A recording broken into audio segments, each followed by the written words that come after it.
저희 2시 5분부터 교육 시작하도록 하겠습니다. 그러니 참고하시기 바랍니다.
네, 지금부터 교육을 시작하도록 하겠습니다. 안녕하십니까. 지금부터 1과 3의 균형을 위한 특별교육을 시작하도록 하겠습니다. 저는 이번 교육의 기획과 운영을 맡은 경제인문사회연구회 인재개발부 오혜영입니다. 바쁘신 중에도 교육에 참석해주신 국책연구기관 임직원분들께 감사의 말씀을 드립니다. 교육에 앞서 몇 가지 안내사항을 설명드리도록 하겠습니다. 이번 과정은 국책연구기관 임직원분들을 대상으로 건강한 조직문화 조성 및 내적 동기부여를 위해 진행되는 특별교육으로서 오후 2시부터 4시까지 온오프라인 동시 생중계로 진행되고 있습니다. 그럼 강연을 시작하도록 하겠습니다. 이번 강연은 이지선 이화여자대학교 교수님께서 꽤 괜찮은 해피엔딩이라는 주제로 진행해 주시겠습니다. 먼저 이지선 교수님을 간략히 소개해 드리겠습니다. 교통사고로 인한 전신 화상과 40번이 넘는 재건 수술을 이겨내고 꽤 괜찮은 해피엔딩을 맞이하신 이지선 교수님께서는 보스턴대 재활상담학 석사, 컬럼비아대 사회복지학 석사, UCLA 사회복지학 박사를 취득하신 후 한동대학교 상담심리사회복지학부 교수로서 6년 동안 강의 활동을 해오셨으며 올해 3월부터는 교통사고 후 23년 만에 모교인 이화여자대학교 사회복지학과 교수로 부임하셨습니다. 저서로는 지선아 사랑해, 오늘도 행복합니다. 꽤 괜찮은 해피엔딩을 발간하셨으며 제8회 한국 여성 지도사상 젊은 지도사상을 수상하시고 세상을 밝게 만든 백인 등에 선정되셨습니다. 이외에 KBS 인간극장, SBS 힐링 캠프, 최근에는 TVN 유키즈 온 더 블락 등에 출연하시어 많은 이들에게 희망을 전파하고 계십니다. 그럼 이지선 교수님을 큰 박수로 맞이해 주시기 바랍니다.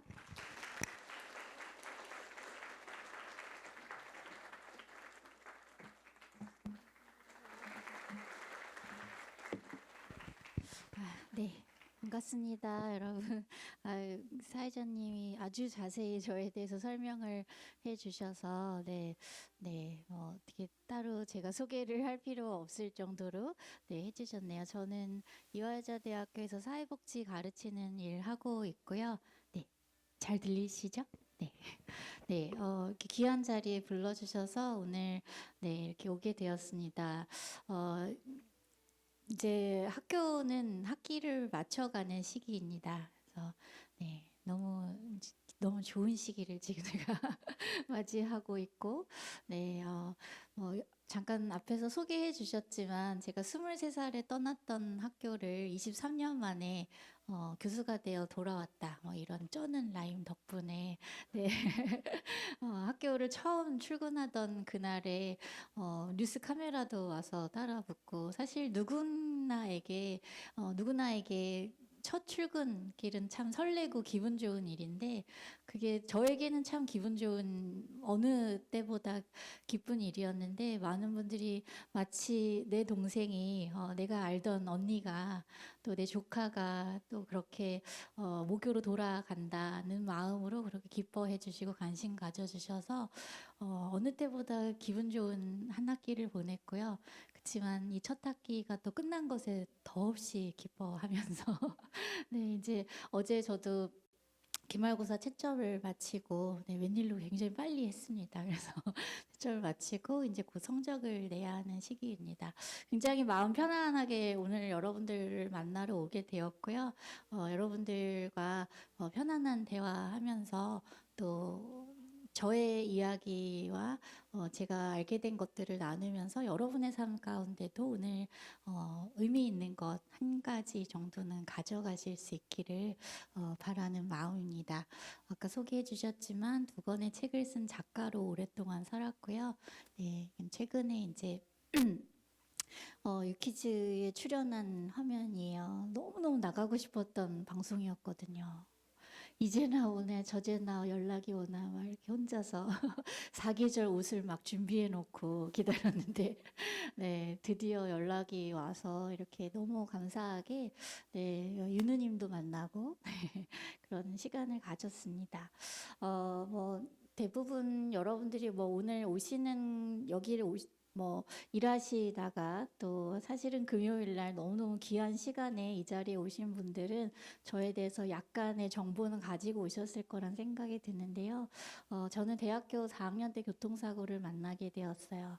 학교에서 집으로 돌아가던 길에 늘 다니던 길로 늘 다니던 시간에 저희 오빠를 만나서 오빠의 차를 얻어 타고 집으로 가고 있었어요. 근데 신호등이 바뀌어서 빨간불이 들어와서 오빠는 차를 세웠고, 이제 금방 초록색 불로 신호등이 바뀌면 우리는 엄마 아빠가 기다리시는 집으로 곧 돌아갈 예정이었어요. 근데 그 신호 대기하던 아주 잠깐의 시간 동안 뒤에서 음주운전을 한 분이 아주 작은 사고를 내고 아주 빠른 속력으로 도망을 가다가 신호 대기선 뒤에 서 있던 맨 뒤에 서 있던 저희 차를 와서 아주 세게 들이받게 되면서 그 충격으로 저희 차가 6대의 차와 부딪히다가 차에서 불이 나기 시작한 모양이에요. 오빠가 먼저 정신을 차려서 저를 꺼냈을 때 오빠 팔에도 금방 불이 옮겨 붙어서 저희 오빠가 이제 티셔츠를 벗어서 불을 꺼주었고 그렇게 이제 응급실로 가게 되었어요. 근데 병원에서 오빠에게 지금 동생이 화상이 문제가 아니라고 맥박도 안 잡히니까 이제 금방 갈 것 같아서 빨리 작별 인사라도 해야 될 것 같다고 그래서 이제 저희 오빠가 저에게 잘 가라고 좋은 동생이었다고 인사를 다 했는데 아직까지 안 가고 이렇게 네. 잘 살아 있습니다. 처음에 중환자실 들어갈 때는 산소호기도 끼워져 있었고 또 폐에 찬 유독가스를 빼내는 튜브를 옆구리에 꼽혀져 있었다고 하고요. 의식 없이 그렇게 생사의 기로에 있었어요. 네. 그렇게 며칠을 지내는데 정말 기적적으로 저에게 혼자 숨을 쉴 수 있을 만큼 폐가 회복이 되는 선물이 주어졌어요. 의식이 돌아오고 혼자 숨을 쉴 수 있게 되어서 산소호흡기를 떼게 되었죠. 몇 시간 뒤에 간호사님이 오랫동안 호흡기를 끼고 있었으니까 물을 넘길 수 있는지 이제 좀 확인을 해보자면서 제 입에 빨대를 물려주시는 거예요. 근데 제가 그때는 너무 많이 부어 있을 때여서 눈도 떠지지가 않을 때였는데요. 깜깜한 중에 하고 이렇게 빨아다니니까 입 안으로 물이 넘어 들어오는데요.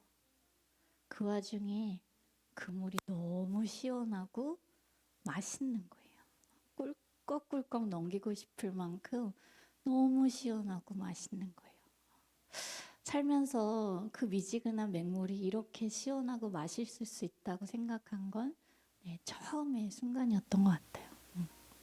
근데 제가 그 물을 마시고 나서 살았다 그랬던 것 같아요. 근데 사실은 정말 살아남기 위해서 거쳐야 될 그 이후의 과정들은 사실은 그 순간에는 상상조차 하지 못했을 만큼 너무너무 어렵고 힘든 시간이었어요. 진짜 사는 건 죽는 것보다 이렇게 어려운 일이구나. 사는 건 이렇게 어려운 일이구나 생각했어요.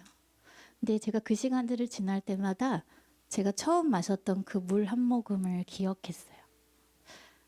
살아서 누릴 수 있는 너무너무 아무 의미도 큰 재미도 즐거움도 없는 그 물 한 모금에도 어마어마한 기쁨이 있다는 걸 이제는 알았잖아요.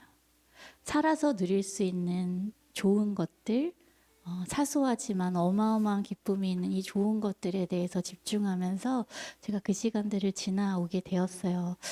병원에 있을 때 제 모습이고요. 저는 전신의 55% 면적의 피부에 3도 화상을 입었다고 이야기해요. 그러니까 우리 피부의 반 이상이 저는 화상으로 인해서 없어진 상태가 된 거고요. 이 3도 화상은 깊이를 말하는데 여러분들 어렸을 때 넘어져서 무릎 까져본 적 있으시잖아요. 근데 한 2, 3주만 지나도 딱지가 앉으면서 새 피부가 돋아나게 돼요. 근데 이 3도 화상이라는 말은 그렇게 시간이 흘러도 피부가 재생되지 않을 만큼 깊이 상했다는 뜻이에요. 그래서 다치지 않은 제 피부에서 피부를 얇게 떼어다가 이식을 해야 하는 상황이었어요. 아주 여러 차례 아주 오랫동안 수술을 기다리면서 7개월 만에 이제 수술을 받게 되었는데 저희가 참 화상이 뭔지 잘 몰랐어요. 처음이니까요, 저도. 병원 병실에 제가 이제 사고 나기 한 2달 전에 졸업 앨범 사진 찍으면서 찍었던 사진인데 그 당시에도 저 사진이 되게 잘 나와가지고 막 너무너무 신나하던 사진이었어요. 근데 저 사진을 벽에다가 이제 저희 삼촌이 굉장히 크게 프린트 해가지고 플랜카드처럼 막 거의 벽면을 다 차지할 정도로 붙여놓고 이제 의사 선생님한테 무언의 압박을 주는 거죠. 수술하면 이제 이렇게 해야 되는 거다. 왜 궁금해하지 않냐 이러면서 이렇게 붙여놨는데 네. 피부 이식 수술을 하면 예전의 모습으로 돌아가는 건 줄 알고 기다렸어요. 7개월 만에 얼굴 피부를 갖는 수술을 받았어요. 열흘 뒤에 붕대를 풀었을 때 제 모습인데 제가 저 사진을 찍을 때만 해도 적어도 이 딱지들만 정리되면 이제 거지만 이제 떼어내게 되면 아까 보셨던 그 사진 그 모습으로 돌아가서 학교도 다시 가고 모든 일이 다 제자리로 가게 될 거라고 기대했어요. 근데 저 사진을 찍고 한 열흘 뒤에 퇴원을 하는데요. 이미 이제 저 모습조차 아닐 만큼 변형이 오기 시작하는 거예요. 우선 목에 이식한 피부들이 쪼그라들기 시작하는데요. 그 속도가 얼마나 빠르고 또 그 힘이 얼마나 센지 제 힘으로는 입이 다물어지지가 않는 거죠. 입을 다물려면 고개를 숙여야 했고 그러다 보니 아주 자연스럽게 이제 침을 흘리게 되는 거예요. 아, 적어도 내가 침만큼은 흘리고 싶지 않은데 그냥 입 안 다물어지니까 침 흘릴 수밖에 없는 거더라고요. 근데 뭐 흐르는 침이 감당이 안 돼서 수건을 물고 있어야 하는 상황이었어요. 전혀 기대하지 않았던 모습으로 이제 집에 돌아오게 됐죠. 이것도 이제 아주 잘 나온 사진을 고르고 고른 사진인데요. 뭐 제가 굳이 막 거울을 찾아서 볼 용기는 저도 없었어요. 근데 밤이 되니까 유리창에 사람 모습이 반사가 되기도 하고 제 입이 작아져서 엄마가 어린이용 숟가락을 사주셨는데 그 숟가락이 새 거다 보니까요. 밥 먹을 때 자꾸 그 숟가락에 얼굴이 비치는 거예요. 저희 가족들이 이제 왼손으로도 숟가락질 잘한다고 막 기뻐하면서 먹었지만 언뜻 숟가락에 비치는 그 빨간 얼굴이 얼마나 깜짝깜짝 놀라게 했는지 몰라요. 뭐 눈썹도 없고 그냥 저의 첫 반응은 외계인 같다였어요. 나 이렇게 안 생겼다고 이거 내 얼굴 아니라고 제가 제 머릿속에서 그 제가 숟가락에 비친 얼굴을 지워야만 견딜 수 있겠더라고요. 막 지우려고 했었어요. 근데 아무리 제가 기억하지 않는다고 해서 진짜 없어질 얼굴이 아닌 거잖아요. 어느 토요일 오후에 TV를 보고 있는데요. 아주 재미있는 예능 오락 프로그램을 보고 있는데 TV에서는 사람들이 막 재밌어서 웃는 소리가 들리는데요. 저는 하나도 재미가 없는 거예요. 사고 전에 그때 그 마음을 가지고 똑같이 살아가기엔 제 삶이 너무나 많이 달라져 버렸다는 걸. 이제는 아무리 아픈 거 더 참고 수술 수십 번 더 받아도 그때로는 돌아갈 수 없다는 사실을 받아들여야 했어요. 돈 주고는 살 수 없는 것을 잃어버렸구나. 그게 이제 제 앞에 놓인 현실이었어요. 현실을 보고 나니까요, 마음에 절망이 찾아오는 거죠. 절망이 여기를 가득 채우고 나니까 제가 할 수 있는 일 딱 두 가지 남는 거예요. 하나는 아파트 옥상을 찾아서 올라가는 일이었고 또 하나는 하나님을 찾는 거였어요. 여러분 전도하러 온 거 아니니까 너무 부담 갖지 마시고 저는 제 신앙 안에서 도대체 이 두 번째 삶이 허락된 이유에 대해서 알고 싶었어요. 뭐 길게 하자면 너무 긴 이야기이긴 한데요. 짧게 말씀드리면 저는 이 삶 안에 생명보다 귀한 것이 없다고 여겨졌던 지난 한 7, 8개월 가량 동안 그것을 깨달았는데 그럼에도 불구하고 내 인생에 이 생명이 다시 한번 허락된 데는 분명한 이유가 있을 거라는 생각을 하게 되었고 또 나름대로 신앙 안에서 이 두 번째 삶이 분명히 어떤 의미를 가지게 될 거라는 마음의 믿음을 갖게 되었어요. 지금 당장은 뭐 세상이 다 망해도 나는 잃을 것이 하나도 없다는 마음이었지만 그래서 여기가 끝인 것 같아 보였지만 그럼에도 불구하고 내 인생에 꽤 괜찮은 해피엔딩이 기다리고 있을 것이다. 이렇게 슬프게 끝내지 않을 것이다 라는 믿음으로 제가 그때부터 저는 저에게 주어진 오늘 하루를 살아가기로 마음먹었어요. 보니까요. 내일 나 어떻게 되는 거지?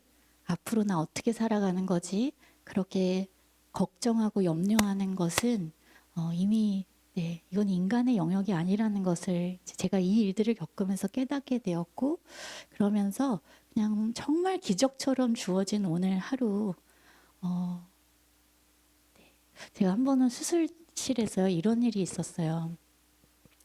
어, 한 7번째 수술이었던 것 같아요. 이제 나름대로 수술도 약간 이제 익숙해져 있는 상태였는데, 보통 여러분 이제 드라마에서 보시잖아요. 환자가 이제 수술 직전에 이렇게 약간 투명한 마스크를 이렇게 갖다 대면서 가스를 이제 들이마시고 그렇게 이제 마취가 시작이 돼요.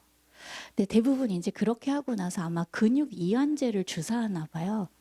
근데 정말 찰나의 순간이었는데 그 순서가 뒤바뀐 적이 있었어요. 뭐 길어봤자 5초도 안 됐을 것 같아요. 근데 근육 이완제가 먼저 주사되었고 저는 당연히 숨을 쉬어야 되는 그 순간에 횡격막이 들어 올려지지가 않는 거예요.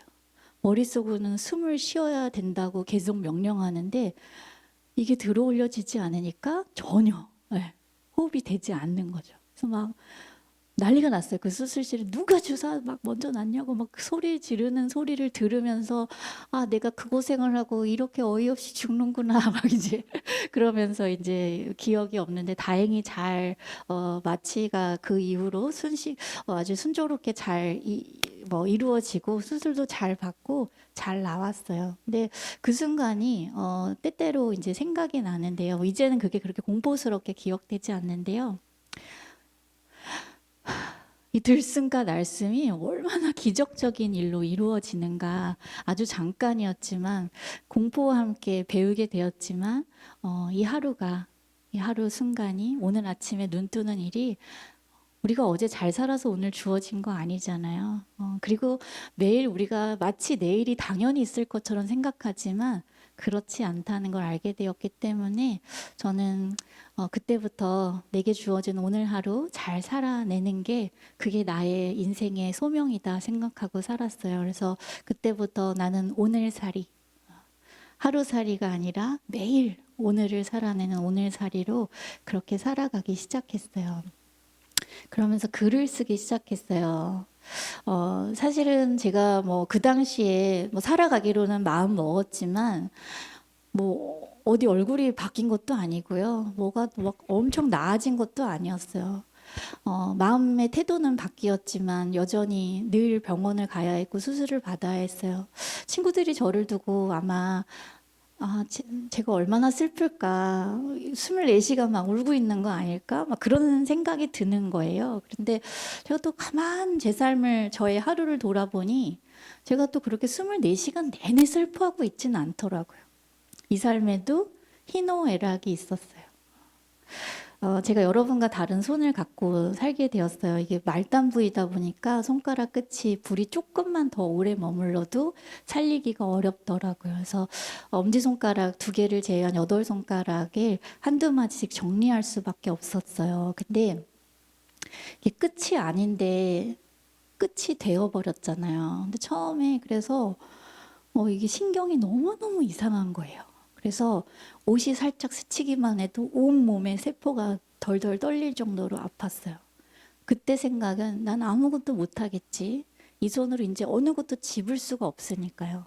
근데 이 손으로 다시 재활훈련하면서 감각도 돌아오고 다시 마디마디마다 재활훈련하면서 뭔가를 집을 수 있게 되었을 때, 이 손으로 펜 잡고 다시 글씨 쓸 수 있게 되었을 때, 그리고 이 딱딱한 피부를 뚫고 눈썹 하나가 자라난 것을 발견한 그 밤, 이제 모공이 있다는 건 진짜 피부라는 뜻이거든요. 얼마나 기뻤는지 몰라요. 주무시고 계시는 부모님을 깨워서 여기 눈썹을 보라고 막 엄마 아빠 눈도 어두우신데 뭘 보라는 거냐고 막 이러셨지만 너무너무 기뻤어요.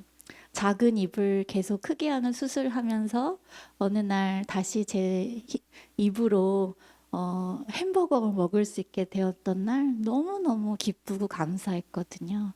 전에 몰랐던 기쁨들을 훨씬 더 크게 누리게 되면서 그 이야기를 쓰기 시작했어요. 그리고 지나온 저의 시간들을 글로 정리하는 시간을 갖게 되었어요. 저는 글이 주는 참 좋은 힘을 그 시기에 잘 누렸던 것 같고요.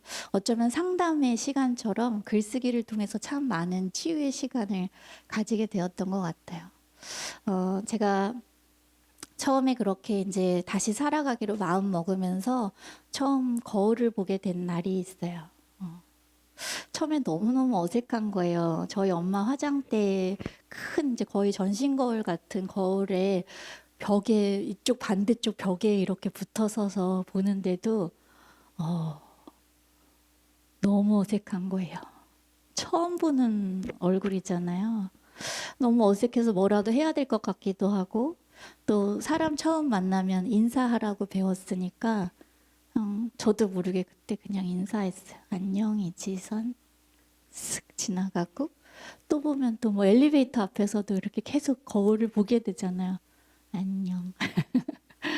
근데 자꾸 보니까 약간 정드는 얼굴로 생겼더라고요. 그래서 시간이 흐르면서 저도 제 자신에게 익숙해져 갖고 아 이제 이 얼굴이 내 얼굴이구나 제가 받아들이기 시작했어요. 근데 이렇게 받아들이는 과정 중에 정말 큰 힘이 바로 가족과 친구들의 마음이었는데요. 제가 뭐 퇴원을 하고 왔지만 여전히 재활훈련 받으러 병원을 왔다 갔다 해야 했고 뭐 스퍼도 가고 상가도 다녔어요. 근데 그렇게 이제 집 문 밖을 열고 나갈 때면 사람들이 그렇게 이제 저를 보고 반응을 하시는 거예요. 그게 아주 여과 없이 이렇게 반응들을 하셨어요. 뭐 너무너무 특이하니까요, 사실. 살면서 이런 사람 보기가 쉽지가 않거든요. 그러니까 막 깜짝 놀라기도 하고 그러고 나서는 막 네, 이제 상황 파악을 하시고 나서는 너무너무 안 됐다는 거죠. 아무런 도움이 되지 않는 그런 동정의 표현들을 때로는 아주 호기심 가득한 시선들을 받으면서 너무너무 불쾌했어요. 화가 나기도 하고 너무너무 불쾌했는데 제가 그 감정을 느끼는 그 순간마다 저희 가족들의 눈을 보게 되었어요. 제가 예전과 너무너무 달라진 모습을 하고 있거든요. 예전의 모습을 찾을 수 있는 데라고는 눈 동자하고 뭐 이 정도밖에 남지 않았어요. 근데 이렇게 달라진 저를 두고 저의 가족들이, 제 친구들이, 우리 이모 삼촌들이 저를 다른 사람으로 대하지 않는 거예요. 내가 원래 사랑했던 내 딸, 내 조카가 여기 살아 있다고 그냥 똑같은 마음으로 대해주시는 그 마음이 아, 이게 진짜 사랑이구나. 흉터가 이렇게 다 보이는데 마치 이것을 안 보는 것처럼 그렇게 대해주고 있는 그분들의 눈이 아, 이게 진짜 사랑을 말하고 있었어요. 제가 그 사랑의 힘으로 저의 흉터들을 달라진 모습들을 그렇게 안을 수 있게 되었어요. 그래서 조금은 민망하지만 책 제목도 그 사랑의 힘으로 저를 사랑하게 되어서 지선아 사랑해라는 이름 제목을 갖게 되었습니다. 이 사진은 사고 꼭 1년째 되던 날 찍은 사진인데요. 제가 사고 후에 그랬거든요. 나 이제 생일이 2개라고. 엄마가 낳아주신 날도 생일이지만 사고를 만났던 그날 다시 태어나서 새 인생 살았으니까 나 그날도 생일이라고. 네. 와, 근데 1년이 딱 지나서 그날 아침이 딱 됐는데요. 마음이 생일 같지가 않은 거예요. 저는 1년이나 지났는데 수술을 받고 또 병원에 입원해 있었고 또 며칠 뒤면 또 다른 수술을 받아야 했어요. 그것도 또 제 피부를 떼어다가 어딘가로 옮겨 심는. 도대체 이걸 몇 번이나 해야 끝이 나 있을까 싶기도 하고 하루 종일 막 울렁울렁 하는 마음을 안고 막 버티고 있는데 그날 저녁에 친구들이 퇴근을 하고 제 병원을 찾아왔어요. 케이크를 열어놓고 초를 하나 딱 꼽으면서 너 오늘 첫 돌 맞았으니까 우리 돌잔치 하자고. 다른 거 생각하지 말고 지금 여기 살아있는 것. 그래서 우리 눈 마주치고 이야기할 수 있는 것 이거 축하하고 축하받아야 마땅한 일이라고 그렇게 그날 친구들과 축하하고 축하받으면서 그날 밤을 웃으면서 잘 보내게 되었어요. 제가 제 이야기를 이렇게 짧은 시간 동안 줄여서 하다 보면 제일 많이 받게 되는 오해가 와, 저 사람 진짜 대단한 것 같아. 라는 이런 오해인 것 같아요. 어쩌면 나랑은 왠지 좀 많이 다를 것 같은 막 인간 승리 막 이런 단어도 막 쓰시고요. 어떤 분들은 어떤 뭐 클래스가 다른 것 같다. 뭐 이 마음에 막 이 단단함이. 근데 그럴 때마다 너무너무 민망한 거예요. 저 그렇지 않았거든요. 순간순간 많이 주저앉았고 웅크리고 앉아서 인생이 동굴인가 봐. 더 들어가면 위험할 것 같아. 여기서 그만두는 게 상책일 수도 있어. 막 그런 생각이 들던 그 순간순간마다 저를 사랑하는 사람들의 목소리 거기에 귀 기울였던 게 제가 살아서 나올 수 있었던 그래서 인생이 터널이구나 말할 수 있게 된 뭐 비결이라면 비결입니다. 어려운 시기에 제 주변에 있었던 많은 사람들의 힘으로 제가 그렇게 하루하루를 버텨나가고 오늘살이로 계속 살아올 수 있었어요. 저를 사고 때 구해준 저의 친오빠고요. 뭐 생각해보면 사실 저 때 오빠가 26밖에 되지 않았었는데 그 어린 나이에 너무나 용감하게 동생을 구해줬던 오빠 덕분에 제가 이렇게 새로운 삶을 얻게 되었어요. 근데 오빠가 저 살려놓고 제가 아파할 때마다 마음고생을 혼자 다 했거든요.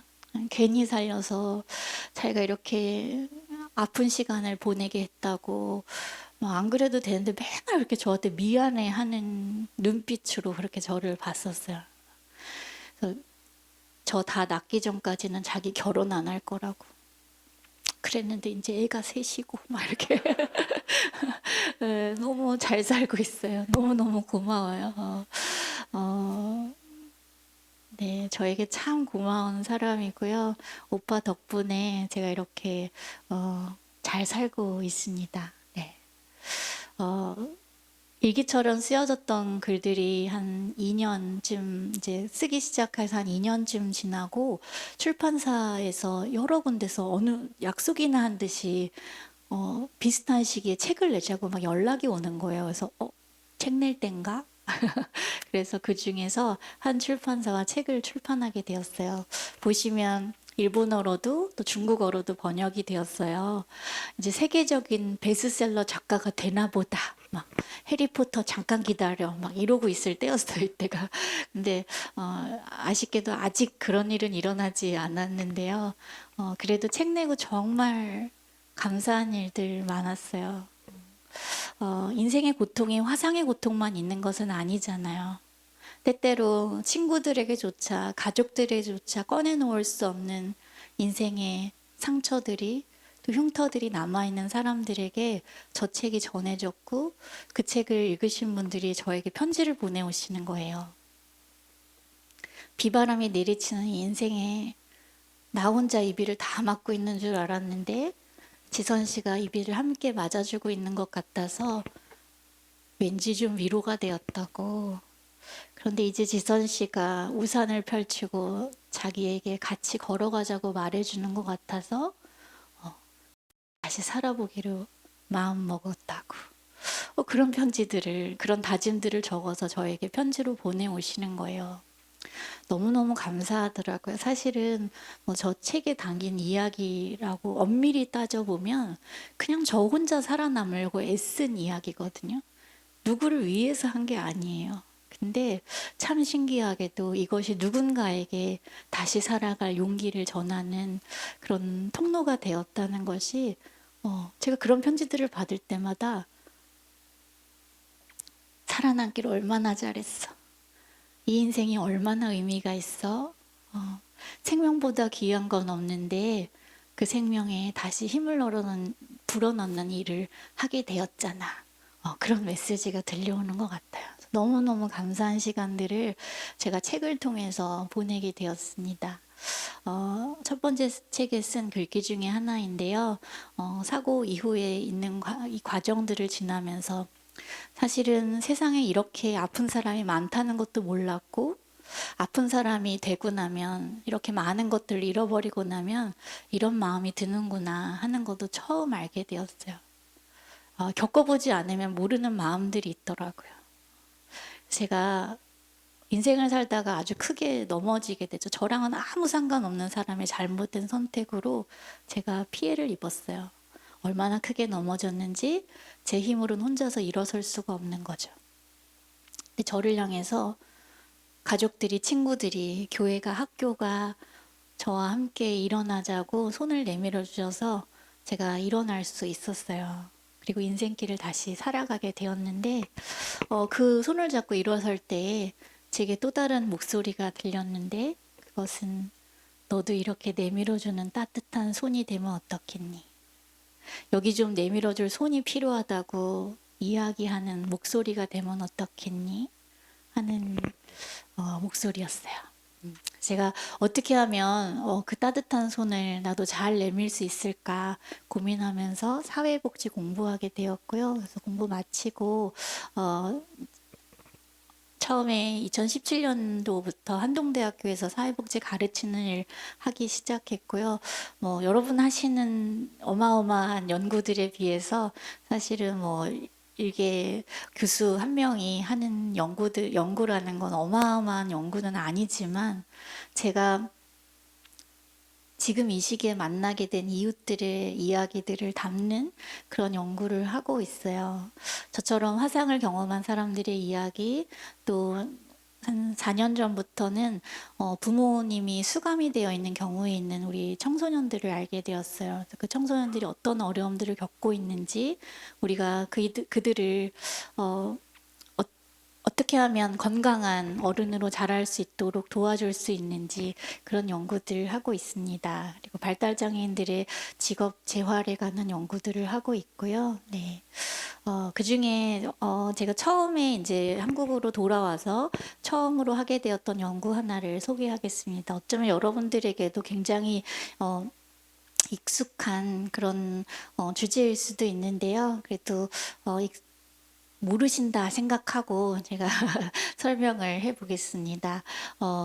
저처럼 이제 화상을 경험한 제가 있었던 병원에서 만든 화상 경험자들을 위한 재단이에요. 그래서 화상 경험자들을 돕는 재단인데 이들이 어떤 어려움들을 겪고 있는지 조사하면서 제가 궁금한 거예요. 사실은 저도 어려움들을 겪었지만 그 과정 중에 인생은 정말 삶은 선물처럼 주어지는 것들이 참 많이 있구나. 이 어려움들을 겪기 전에는 몰랐던 비밀들을 알게 되었잖아요. 이게 나한테만 일어나는 일일까? 책을 쓴 나에게만? 앞에서 마이크를 잡고 서 있는 나에게만 일어나는 아주 특별한 일인가? 그런 생각을 하게 된 거예요.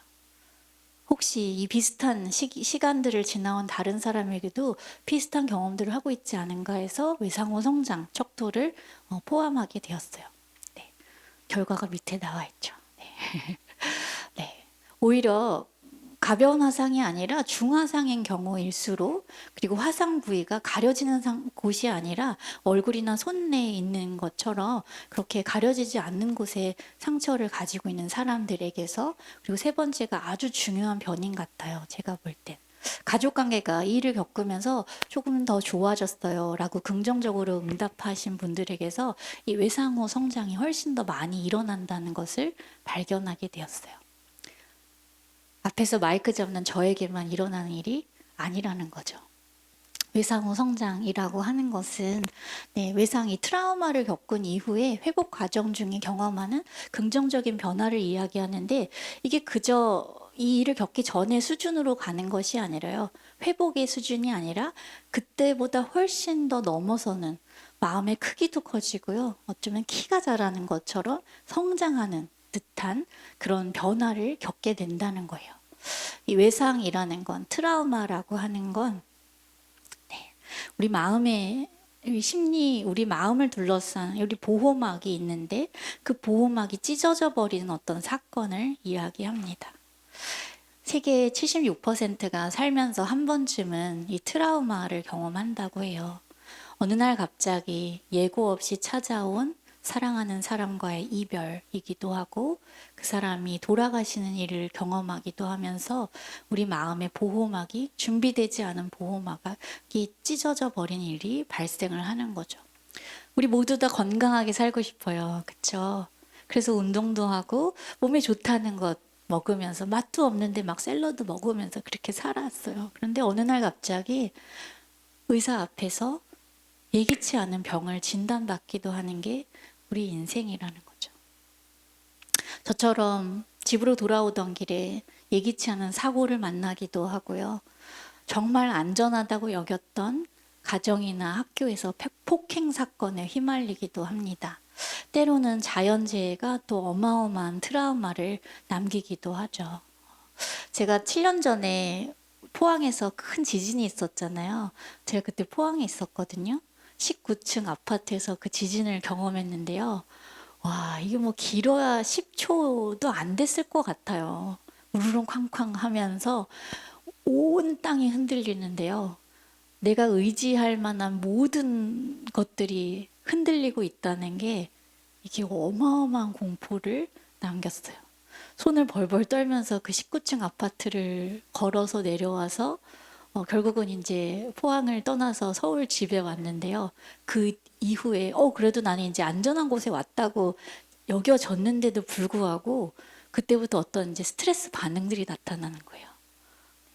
조금만 큰 소리가 나도 또 지진 나나 봐 하고 막 마음이 막 가슴이 막 뛰기도 하고요. 제가 별로 그렇게 막 화가 많은 사람이 아니거든요.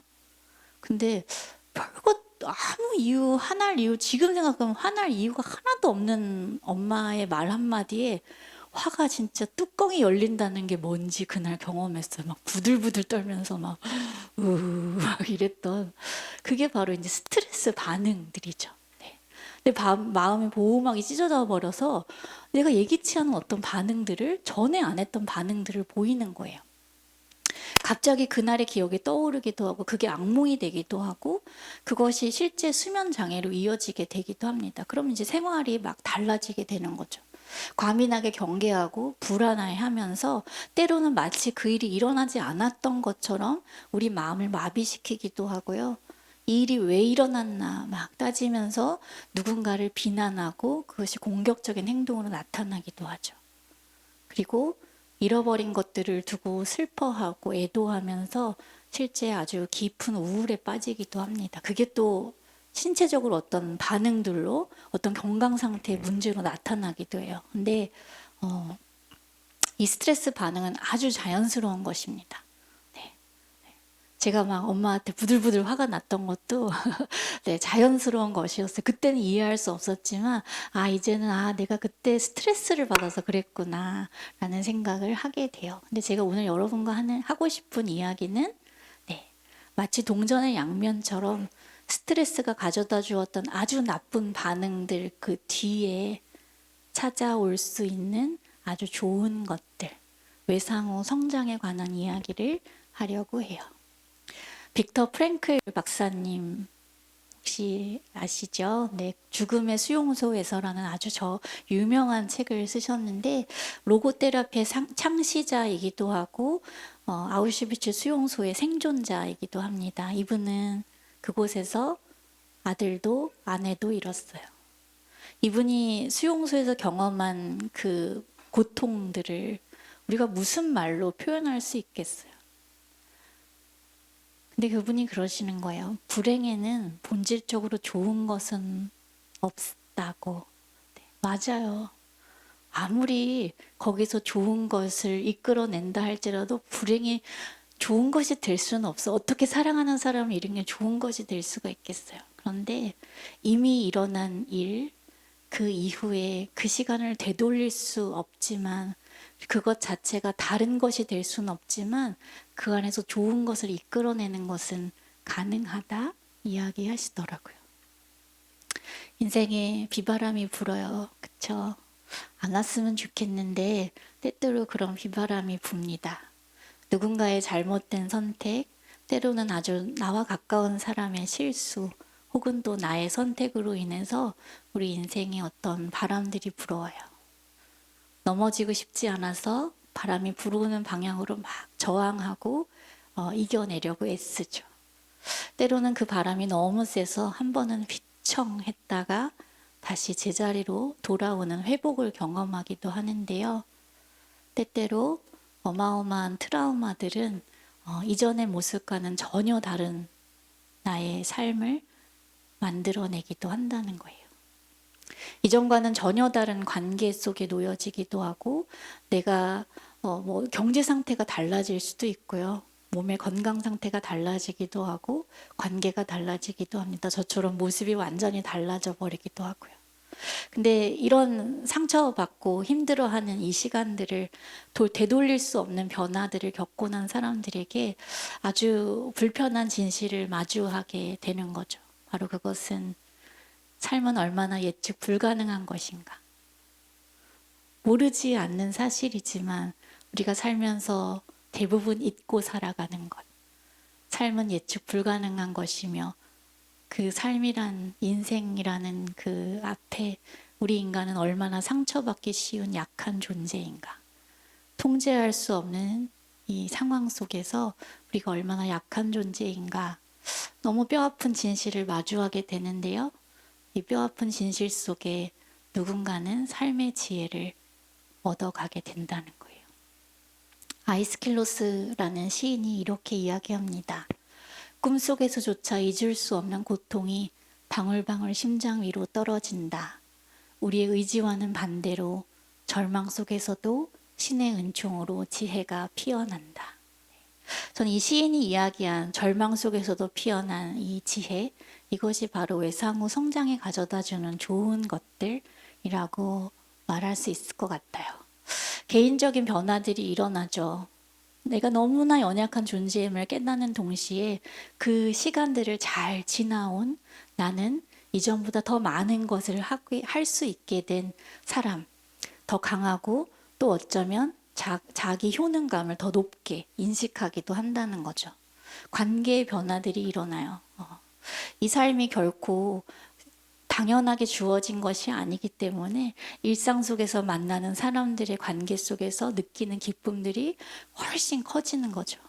어려울 때 진짜 친구가 누구인지 알아볼 수 있다고 말하잖아요. 정말 그렇더라고요. 진짜 그랬던 것 같아요. 저도. 또 도움을 주지 않을 것 같았던 사람이 도움을 주는 경험들을, 도움을 받는 경험들을 하면서 나도 저처럼 누군가에게 손내미는 일을 하고 싶다는 꿈을 꾸게 되기도 하고요. 관계가 확장되면서 더 많은 공감으로 내가 우리라고 부를 수 있는 사람들이 훨씬 더 많아지게 되는 거죠. 무엇보다 인생의 철학이 변화하게 됩니다. 당연한 게 하나도 없다는 것을 알게 되고 나면 이 모든 것이 물 한 모금조차 기적처럼 주어졌다는 것을 알고 나면 삶에 대한 감사가 시작이 돼요. 제가 손가락 끝을 잃었잖아요. 근데 처음에 사람들이 막 제가 이렇게 또 뭐 손도 가리지도 않고 막 이렇게 하는 거에 대해서 약간 의아해 하시는 분들이 있었어요. 근데 저도 사실은 처음부터 그랬던 건 아니에요. 근데 생각해보니까 그렇더라고요. 사고 자체를 막을 수 없었기 때문에 일어났어요. 근데 사고를 만나면서 저에게 어디까지 다칠지 선택할 수 있는 권한을 주지 않았어요. 그렇다면 손가락을 잃는 것이 아니라 팔 전체를 잃을 수도 있는 거고 생명 전체를 다 잃어버릴 수도 있는 거였잖아요. 사실상 그렇잖아요. 그렇다면 지금 남아있는 것이 얼마나 큰 선물인가. 저 그때부터 남아있는 것을 충분히 한껏 누려야겠다는 생각을 하게 되었고 그래서 이것을 더 귀중히 여기면서 살아갈 수 있게 되었어요. 삶에서 중요한 것이 무엇인지 깨닫게 되고요. 그러면서 우선순위의 변화들이 일어나면서 삶이 단순화되고 그러면서 삶이 정돈되면서 그 안에서 누리는 기쁨들이 훨씬 커져가게 됩니다. 저는 이 외상후 성장이 이런 것 같아요. 우리 미술관에 가서 아무 설명도 없이 어떤 작품을 하나 보게 됩니다. 네. 아, 그림이구나. 이렇게 이제 대부분 보게 되죠. 아, 이게 산을 그린 건가? 뭐 이제 이러면서 알 수 없는 뭐 때로는 그런 뭐 상학적인 그림들을 보면서 나도 그리겠다 막 이러면서 이제 보는데 큐레이터가 나와요. 혹은 작가가 나와서 이게 무슨 의미가 있고, 이게 어떤 물감으로 그렸고, 뭐 몇 년 되었고, 또 때로는, 이게 얼마짜리입니다. 이런 얘기를 들어요. 그러고 나면 이제 그때부터 그림이 달라 보이죠. 그림을, 똑같은 그림을 보면서도요, 그 그림을 감상하고 느끼는 즐거움이 훨씬 더 배가 된다는 거예요. 저는 이 외상후 성장이 바로 그런 것이라는 생각이 들어요. 같은 일상을 보내면서 훨씬 더 큰 기쁨과 훨씬 더 많은 즐거움으로 그 삶의 같은 시간을 누릴 수 있게 되는 거죠. 상처받았다는 것은, 어쩌면 트라우마를 경험한다는 것은 꽃병이 깨지는 일과 같다고 이야기해요. 진짜 꽃병이 아니라요. 내가 너무너무 소중하게 여겼던 어떤 사람, 혹은 관계, 돈, 내가 꿈꿔왔던 어떤 미래, 내 몸일 수도 있고요. 그것이 어느 날 와장창 깨어져 버린 거예요. 도대체 누가 깬 거냐고 막 범인들을 찾아 나서요. 그리고 막, 근데 결국은 그 화살을 나중에 가면 다 자기에게 돌립니다.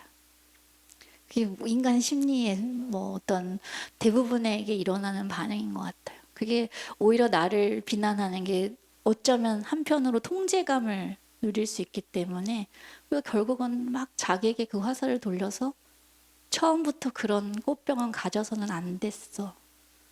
막 자기를 비난합니다.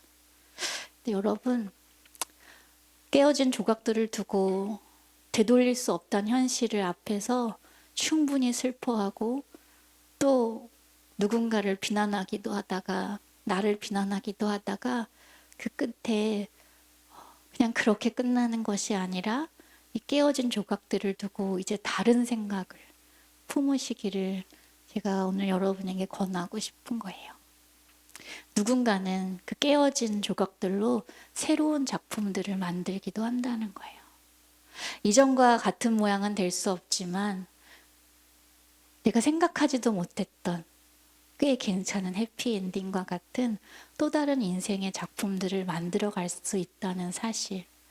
우리가 이 일을 겪기 전까지는 인생은 한 가지 방법뿐이라고 생각하고 살다가 그렇지 않다는 것을 배우게 되는 이 시기를 꼭 거치시기를 바랍니다.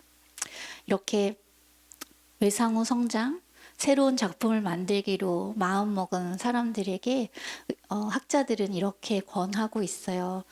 조금 괴롭지만 끊임없이 생각하는 게 큰 도움이 된다고 말합니다.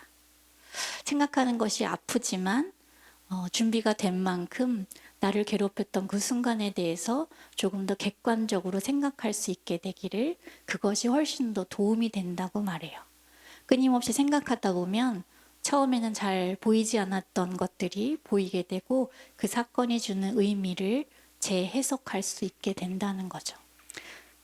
앞에서 보기도 하다가 이제는 조금 옆에 가서 보기도 하고, 그러면 그 당시에 보지 못했던 그 주변을 둘러싸고 있던 어떤 사람들도 보이게 되고 그 자리에 앉아있던 나 자신을 다시 보게 되기도 한다는 거예요.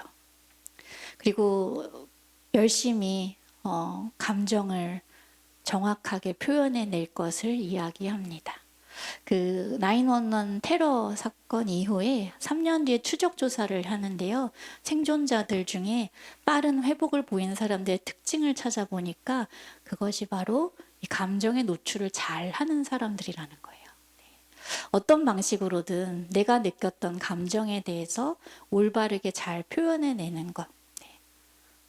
제가 분명히 지진을 경험하면서 너무너무 무섭고 두려웠는데 그것을 제대로 표현해내지 않고 그 부정적인 감정이 막 차오르다가 전혀 상관없는 엄마의 말 한마디에 폭발하게 되는 것처럼, 우리가 이제 그런 방식은 사실 건강한 방법은 아니거든요. 그리고 실제 화가 필요한 것도 아니고요. 내가 느꼈던 감정, 그 당시에 나 그때 너무너무 외로웠구나. 나 그때 참 불안했었던 것 같아. 참 부끄러웠었지. 너무 두려웠었어. 라고 그렇게 명명하고 표현하라는 거예요. 윤리학에서 스피노자가 이렇게 이야기합니다. 고통스러운 감정, 그것이 무엇인지 명명하는 순간, 이름 붙이는 순간, 그것이 무엇인지 알아차리는 순간 더 이상 고통이기를 멈춘다고 이야기해요. 글을 써도 좋고요. 말로 해도 좋고 노래도 좋을 것 같고요. 뭐 춤을 추실 수 있는 분들은 춤을 추어도 좋고 그림도 좋을 것 같아요. 정확한 내 마음의 감정이 어떤 마음이 들었었는지 잘 들여다보고 올바르게 표현할 수 있는 것, 그것이 바로 외상후 성장으로 가는데 빠른 길이라고 이야기하고 있고요. 또 세 번째로 무엇보다 사회적 지지 안에 있을 것을 이야기합니다. 제가 했었던 그 연구에서도 가족의 관계가 긍정적으로 변화했다고 이야기하는 사람들이 바로 이 사회적 지지를 얻었던 사람들이기 때문인 것 같아요. 꼭 가족이 아니더라도요. 우리가 혼자가 아님을 기억하고 내 인생을, 나의 삶을, 나의 하루를 응원하는 누군가의 눈빛과 그 관심과 애정을 기억하는 것, 그것이 스트레스를 이길 힘을 준다고 말해요. 제 병원에 있을 때 이제 처음에 얼굴 수술도 못하고 그렇게 첫 7개월을 보낼 때 참 암담하고 힘든 시간이었는데요. 그때 저를 종종 찾아왔었던, 일주일에 한두 번은 꼭 찾아왔었던 어떤 친구가 한 명 있었어요. 근데 그 친구가 저랑 그렇게 친하지 않았었거든요. 그리고 되게 말수도 없는 애예요. 근데 뭐 나눌 추억도 없죠. 본인이 말 주변도 없죠. 그러니까 이제 병원에 저를 찾아와서 침대 앞에 앉아서는 눈만 꿈뻑꿈뻑하지. 저는 이제 누워서 얘가 일어날 타이밍을 놓쳤구나 막 이러면서 이제 어떻게 타이밍을 만들어주나 막 이렇게 이제 했었던 그런 기억이 나요. 근데 제가 그때 그 친구를 떠올려 보니까요. 제 병원이 그렇게 교통편이 좋지 않은 데 있었거든요. 되게 멀리서 이 친구가 전철을 2번이나 갈아타고 버스를 타고 제 병원에 할 말도 없으면서 그렇게 찾아왔던 그 친구가 지금도 그렇게 참 고맙게 느껴져요. 꿈뻑꿈뻑하던 그 눈으로 저에게 네가 오늘 살아남기를 바래. 네가 살아남아 주었으면 좋겠어. 라고 말하고 있었던 그 눈빛이 진통제 세대 말고는 아무것도 의지할 데가 없었던 저에게, 그 시기에 저에게 그날 하루를 버틸 힘을 주었던 것 같아요. 그 관심과 지지와 애정이 영원하지 않을지라도 그때 정말 힘든 시간을 지나고 있는 사람들에게는 어마어마한 힘이 되기 때문에요. 저는 그래서 우리가 또 누군가에게 그렇게 또 손 내밀어 주는 사람이 되어야 하는 이유가 여기에 있다는 생각이 들어요. 여러분이 하시는 일들도 어쩌면 뭐 직접적으로 그 누군가에게 무엇이 되어가는 일은 아닐지라도 여러분이 하는 연구가 이 사회적 지지를 만들어가는 아주 중요한 의미가 있다는 생각을 하게 됩니다. 마지막으로 제가 했었던 것을 하나 나누겠습니다. 저는 다시 쓰기를 했어요. 제가 초반에 사고 설명을 하면서 좀 다른 표현을 썼는데요. 감지하셨는지 모르겠습니다. 제가 사고를 만났다 그랬어요. 사고를 당했다 하는 게 훨씬 더 정확한 표현인데요.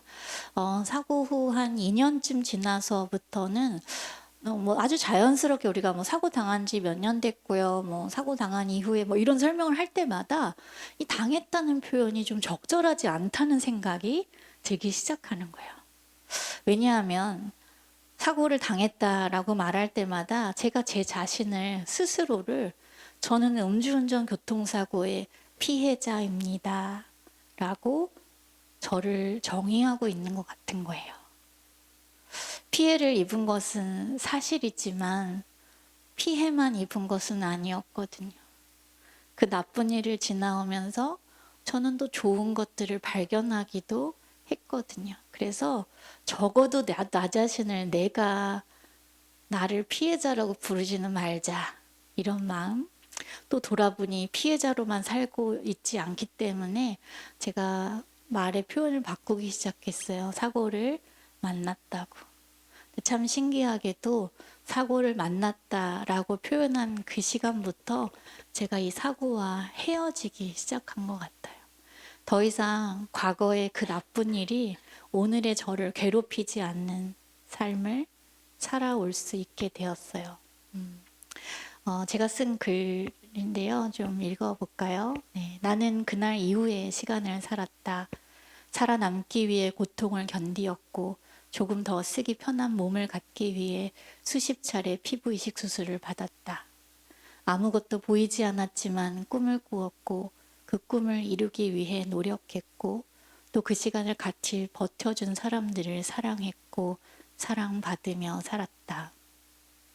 어제를 돌아보며 슬퍼하기를 멈추고 내게 주어진 오늘을 살았다.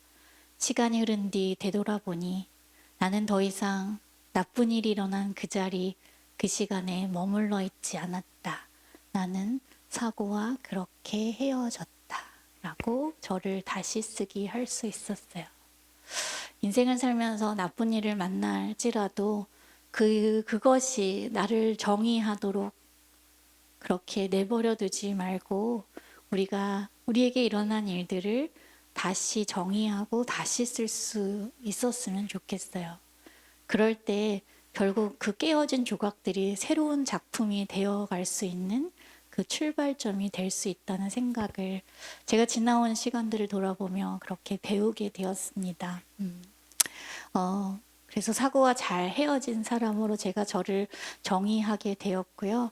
우리가 앞에서 말씀드린 이 외상후 반응들이라는 것은 때로는 참 부정적인 것들마저 사실은 아주 정상적이고 자연스러운 반응이라는 것을 기억하셨으면 좋겠어요.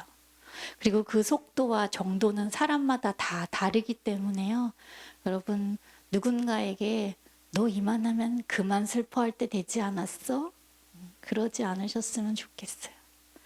그 말을 하기 이전에 그 사람이 그곳으로부터 이제 헤어나오고 헤어질 수 있도록 오히려 더 많은 관심과 사랑과 애정을 부어줄 때라는 것을 기억해 주셨으면 좋겠고, 그게 또 본인에게도 마찬가지고요. 혼자가 아님을 기억하시고, 그리고 마지막으로 이 성장이라는 것은 어떠한 단순한 결과가 아니라는 사실, 과정이며, 그래서 다시 말하면 여행과 같은 일이라는 사실을 기억했으면 좋겠어요. 그러니 내가 더 이상 슬퍼하기를 멈추고 나는 새로운 작품으로 그렇게 다시 태어날 것이라고 마음먹은 당신이 오늘은 또 주저앉아 있을지라도 결코 그 모습이 당신은 성장으로 가는 길로부터 실패, 이것이 아니라 이렇게 오르락 내리락 하면서 결국은 성장으로 가고 있다는 사실을 기억하셨으면 좋겠어요. 저 역시 또 5년 뒤, 10년 뒤에는 또 이거보다 진짜 키는 어쩌면 더 작아지겠지만 마음의 키는 또 조금 더 자라나서 또 다른 이야기들을, 그 성장의 이야기들을 할 수 있을 거라고 기대하는 마음으로 살아가고 있고요. 우리 안에 여러분들이 자신의 인생을도 그렇고요.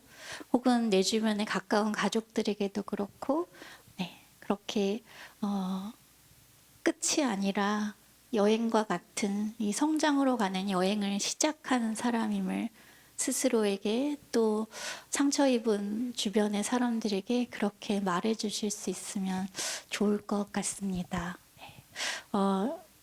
여러분 너무 이렇게 열심히 들으셔서 공부하시는 분들이라 더 그러신가 봐요. 막 그래서 너무너무 열심히 들으셔서 너무너무 감사드리고요. 시간이 조금 더 남았는데 우리 여러분들과 좀 같이 저 혼자 지금 열심히 떠들었거든요. 어디 가시지 마시고요. 네. 질문 뭐 아무거나 좋습니다. 혹은 여러분들이 들으시면서 이런 생각이 좀 들었다 이렇게 나눠주셔도 좋고, 뭐 제 강의를 들으시면서 뭐 피드백 어느 것도 좋습니다. 그 얘기는 어디 가서 딴 데 가서는 안 하는 게 좋겠다. 뭐 이런 커멘트도 괜찮고요. 네, 뭐 어떤 네. 뭐 이거 보통은 한 3분 정도는 침묵 속에 버텨야 되는데 네, 너무 감사합니다. 네.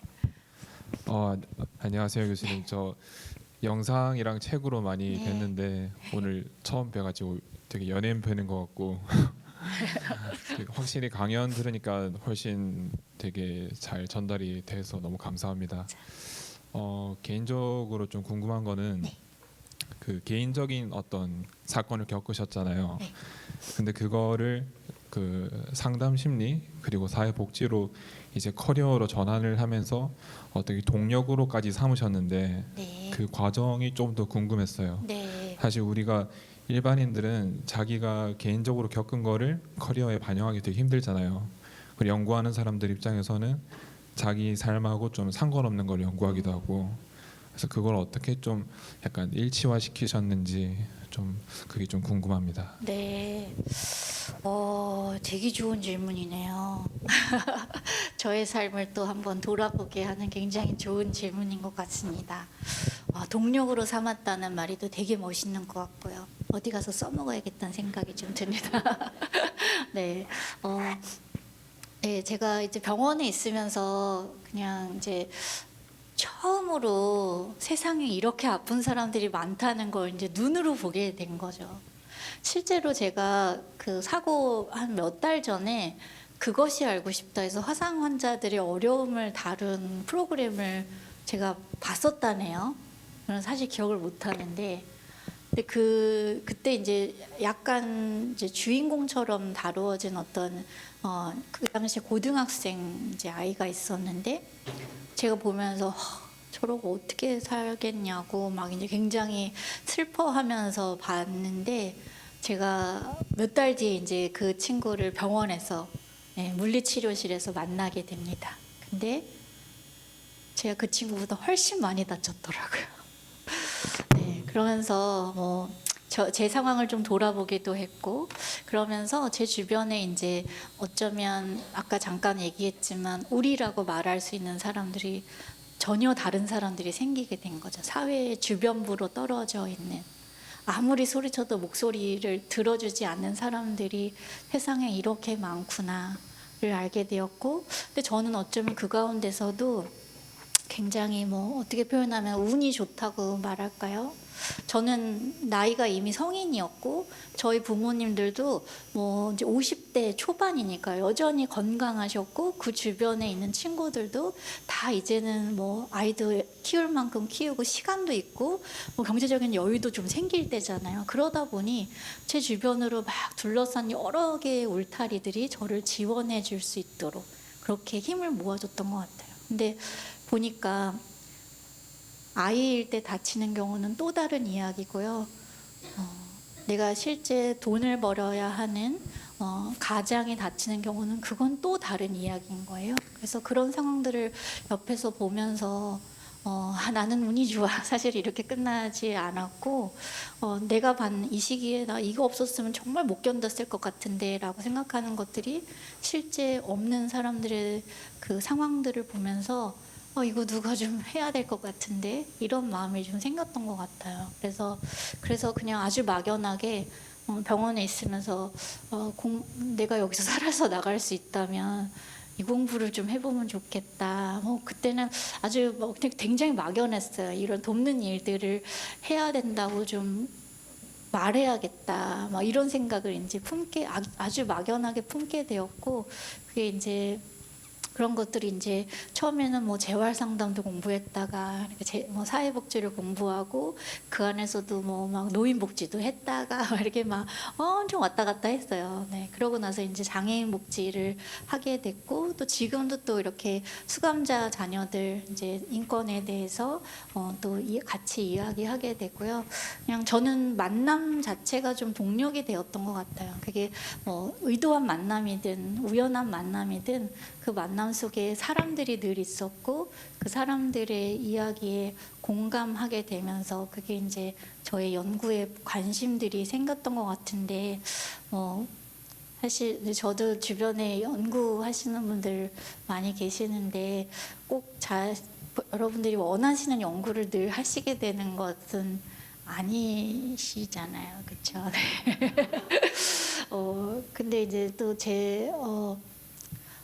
저랑 이제 똑같이 이런 경험을 화상 경험한 또 다른 이제 사회복지 박사를 만나게 되는데 그 친구가 그렇게 이제 자기는 이쪽 일을 하고 싶지 않다는 거예요. 너무너무 괴로웠기 때문에 여기에 대한 선행 연구도 들여다보고 싶지 않고 자기는 아직 너무 아프다는 거예요. 안 해도 된다고. 굳이 그럴 필요 없다고 이제 저도 그렇게 말했는데 결국은 그 친구가 돌아 좀 큰 의미에서의 장애인들의 삶을 돌아보는 연구를 하고 있어요. 전혀 관심 없었던 뭐 척수장애인의 삶을 돌아보기도 하고 또 그들의 자립 지원에 대해서 돌아보기도 하고 그런 모습들을 보면서 결국은 사람에 대한 마음을 품게 된 것, 나의 관계가 넓어지게 된 것이 그 사람에게 아까 말한 동력이 되었던 것 같아요. 그래서 여러분이 억지로 만나게 된 연구 주제 안에서도 그 안에서의 또 마음을 조금 더 가는 분들에 대한 그 사람에 대한 이야기들이 그렇게 또 더 확장되고 더 마음을 두는 그 연구들이 또 어쩌면 또 누군가를 그렇게 누군가의 삶을 조금 더 밝히는 그런 연구가 되실 거라는 기대. 그 안에 늘 사람이 있다. 그게 뭐 숫자에 관한 것이든 정책이든 돈에 관한 것이든 그 안에 사람이 있다는 생각을 늘 하시면 좋겠다는 생각이 어줍지 않게 지금 들었습니다. 고맙습니다. 네, 혹시 또 다른 코멘트나 여기 중간에. 네, 안녕하세요. 좋은 강의 감사드립니다.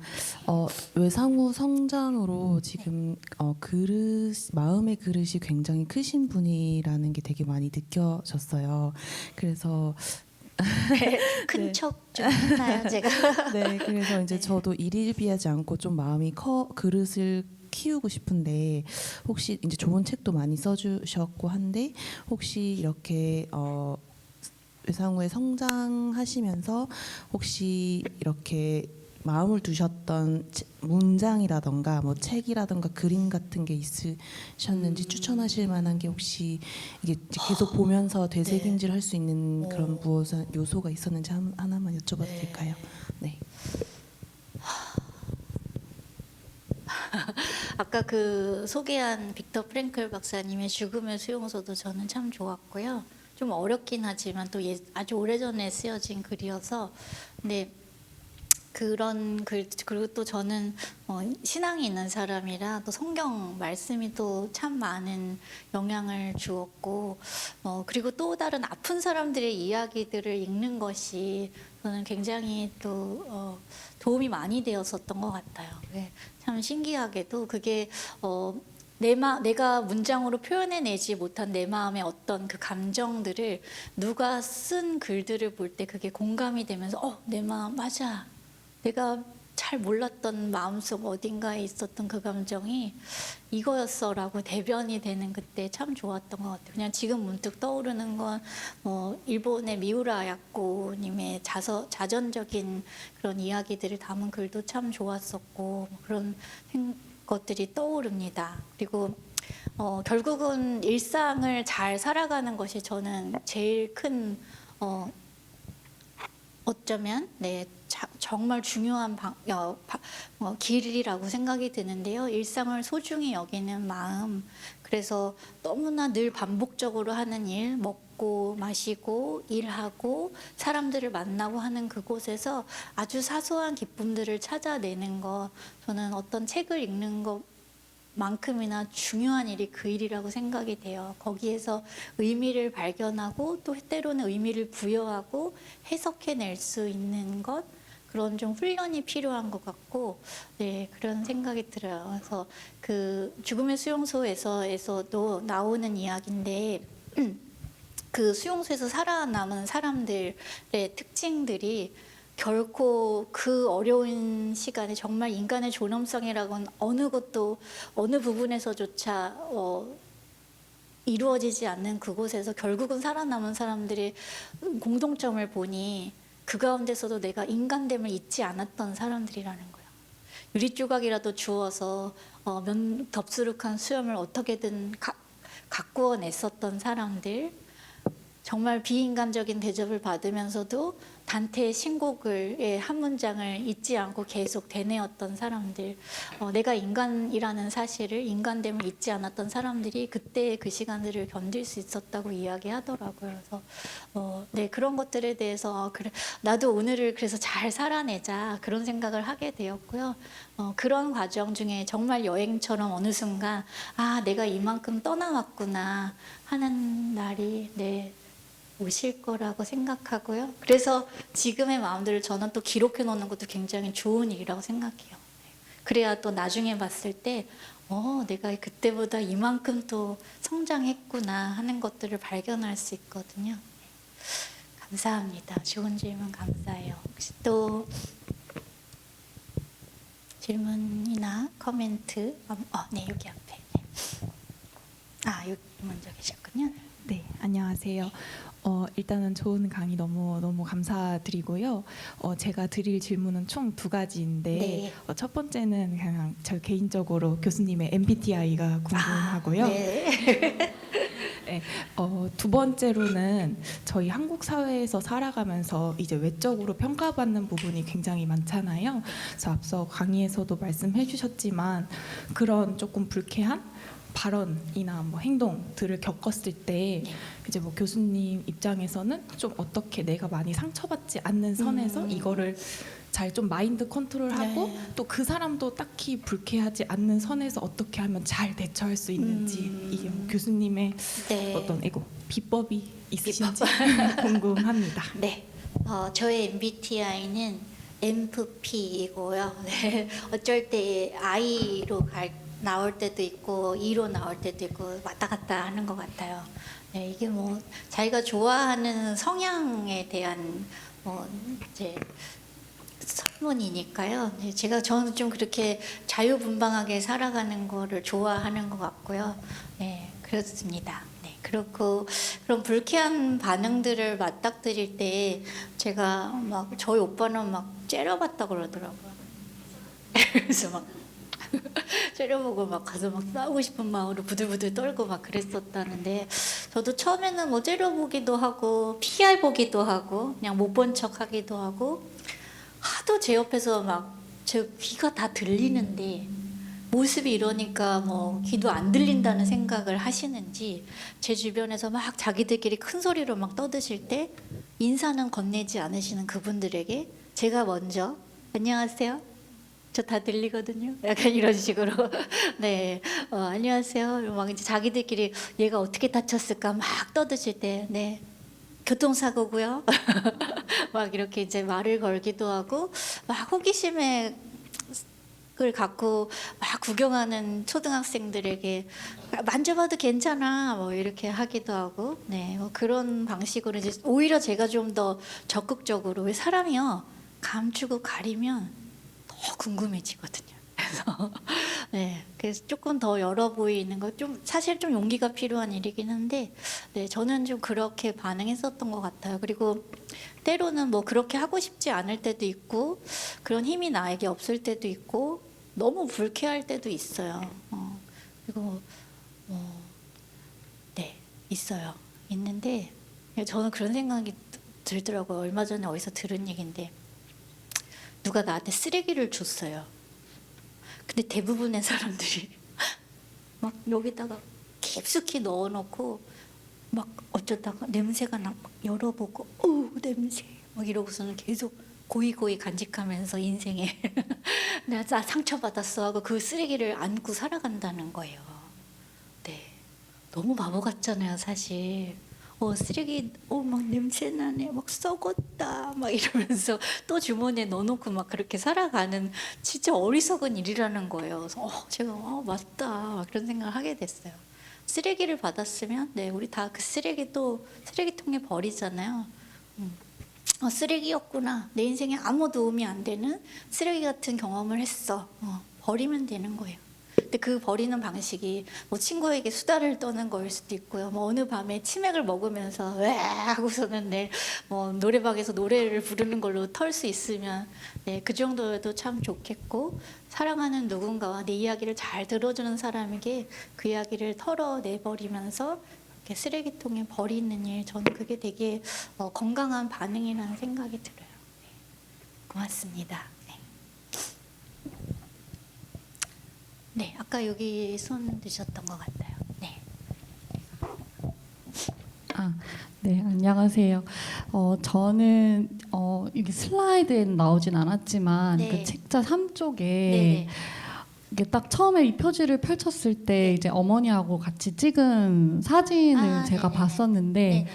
저는 그때 이제 사진을 보면서 조금 놀랐던 게 음. 이제 교수님이 이제 붕대를 감고 있었던 모습보다 네. 어머님이 이렇게 환하게 웃고 네. 계셨던 모습이 네. 되게 제가 이제 같은 아이를 키우는 엄마로서 좀 네. 되게 놀랐었던 것 같아요. 네. 저도 이제 아이가 단단한 마음을 가지고 어떠한 그런 아픔이나 트라우마나 이런 네. 역경들이 앞으로 이제 있을 텐데 그럼에도 불구하고 좀 훌훌 털어내고 네. 조금 더 낙천적으로 삶을 바라볼 수 있는 아이로 키우고 싶다라는 마음을 막연하게 했는데 네. 이 사진을 보면서 되게 복잡 미묘한 이제 감정이 드는 거예요. 이게 참 쉽지 않은 과정을 거치셨을 것 같은데 교수님께서 이러한 모습으로 자라기까지 부모님의 어떤 가르침이나 아니면 이 그 치료 과정에서의 부모님의 가르침도 분명 있으셨을 것 네. 같아서 그게 좀 궁금합니다. 아, 네. 감사합니다. 굉장히 예리하십니다. 맞아요. 그 와중에 우리 엄마가 밥을 먹이면서 웃고 있어요. 사람 이해가 되지 않는다 하는 사람들도 있었어요. 근데 저희 엄마가 네, 그때 그렇게 참 씩씩하고 참 단단하셨어요. 딸이 저 정도 됐으면 사실 보통의 우리가 이제 한국 엄마라고 하면 이제 너 이로 어떻게 사냐 막 이러면서 이제 너 죽고 나 죽고 막 이제 이러고 막 혹은 뒤에서 눈물을 훔치면서 막 이래야 되는데 저희 엄마 그러지 않으셨어요. 물론 처음에 중환자실 제가 있을 때 저를 만나는 20분을 위해서 막 네, 정말 온 힘을 쏟아서 그렇게 들어왔다가 이제 연애를 끝나고 나가면 거의 이제 주저앉으셨다고 하더라고요. 그때 엄마가 10kg이 빠지셨어요. 그 2달 동안. 근데 저희 엄마가 그러면서 되게 단단해지셨어요. 그러니까 제가 늘 병원에서 이제 저의 세상은 엄마의 눈인 거예요. 그 엄마가 흔들리지 않은 눈빛을 보일 때, 아, 난 사는 거구나. 살아야겠다. 이런 생각을 갖게 되었거든요.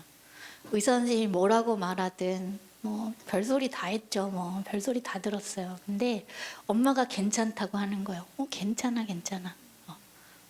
별거 아니래. 이렇게 말해줄 때 그건 저에게도 전부였기 때문에 그렇게 믿었고 어떠한 모습인지 사람만 주기를 바라는 엄마의 그 마음이 그 당시에 희망 없던 저에게 참 살아갈 어떤 아주 중요한 이유가 되었었고 그랬던 것 같아요. 그리고 저희 엄마가 늘 사실은 저와 같은 선상에 서지 않으려고 되게 애쓰셨던 것 같아요. 제가 지금 돌아보면 제 자리에 같이 앉아버리면 그냥 막 같이 무너질 수밖에 없는데 사실은 조금 한 발자국 떨어져서 그렇게 이런 표현이 사실 지금은 적절치가 않은데 근데 저희 엄마가 그 당시에 이제 막 제가 막 우리 가족들 막 별명 붙이면서 막 놀리고 막 이랬었는데 저희 그 엄마 그때 별명이 은근 계모였어요.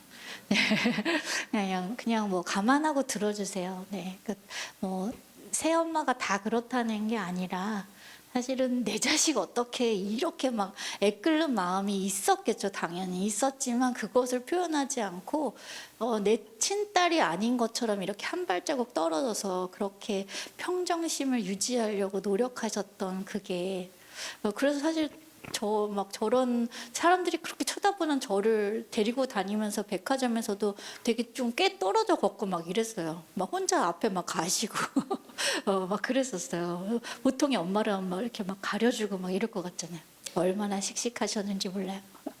근데 그런 엄마 덕분에 제가 좀 더 씩씩하게 살아갈 수 있었던 것 같고 저랑 같이 허우적거리지 않는 엄마 덕분에 엄마가 제가 허우적거릴 때 적어도 그때 엄마가 다시 희망을 이야기해 주셨어요.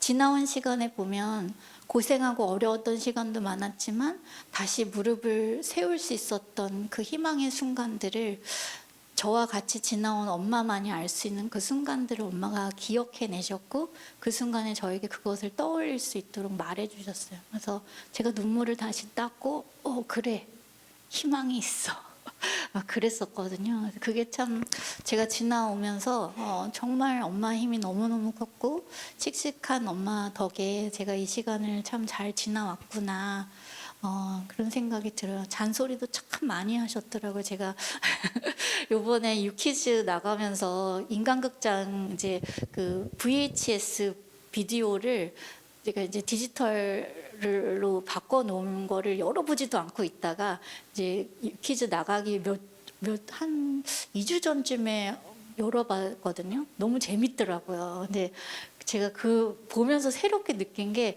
와, 그 와중에도 우리 엄마가 저한테 잔소리를 겁나 하시는 거예요. 막 공부해라 막 이러면서 아침에 일어나라 모자 써라 막 이렇게 막 이제 되게 그런 엄마였구나. 그래서 내가 환자로 그렇게 누워있지 않고 마냥 그렇게 하루하루를 살았구나. 이제 뒤돌아 다시 보이기도 하더라고요. 그래서 네, 그냥 늘 받아주고 사랑해만 하는 것이 내 자식 귀해 하고서는 그렇게 뭐 실패 경험이든 그것을 아주 모두 다 막아주는 게 좋은 엄마가 아니라는 사실을 제가 이제 저희 엄마를 보면서 그렇게 느꼈습니다.